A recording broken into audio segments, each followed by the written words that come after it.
In today's video, I'm going to teach you how to build a custom sign-up form in Webflow. This is a useful skill to have, whether you're creating a website for a business or a personal project.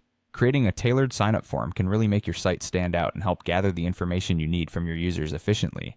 Let's dive right into the process. First, open your Webflow project and go to the page where you'd like to insert your custom sign-up form. Start by adding a form block to your canvas. Simply drag the form block from the element panel onto your page.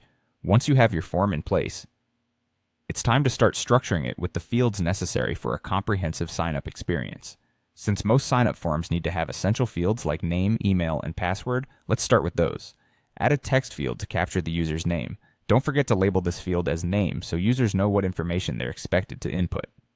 Next, add another field for email. Again, clearly label this field so there's no confusion. The email field is crucial as it will likely become a primary point of contact for you and your users. Now, since we're exploring the creation of a visually appealing form, add a password field, although it's typically nuanced to handle password security in different ways beyond visual representation. For the sake of this tutorial, we'll keep it simple and stately. Remember, it's important that users feel their information is secure when they interact with your site. Beyond the fundamental fields, add some additional ones to capture more detailed information, like a company name field. This could be really beneficial if your site caters to business users. Also, consider inserting a field for phone number. This can be incredibly useful for follow-ups or providing a more personalized user experience. Moving on to the finishing touches of our form, include a checkbox for terms and conditions. It's generally a good practice to require users to agree to your terms before they can proceed with their sign-up.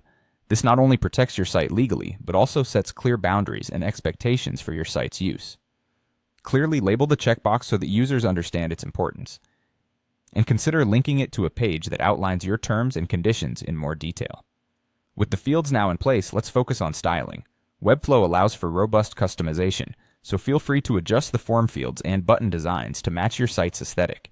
Customize fonts, colors, and layout to ensure it fits seamlessly with your overall site design, making it an inviting entry point for potential new users. Finally, preview your page to ensure that everything looks great and functions smoothly. Test the form to make sure all fields are working correctly and that the submission process flows fluidly without hitches. Once everything is perfect, publish your page and your custom sign-up form in Webflow is ready to go live. I hope this guided process helps you create an effective and engaging sign-up form.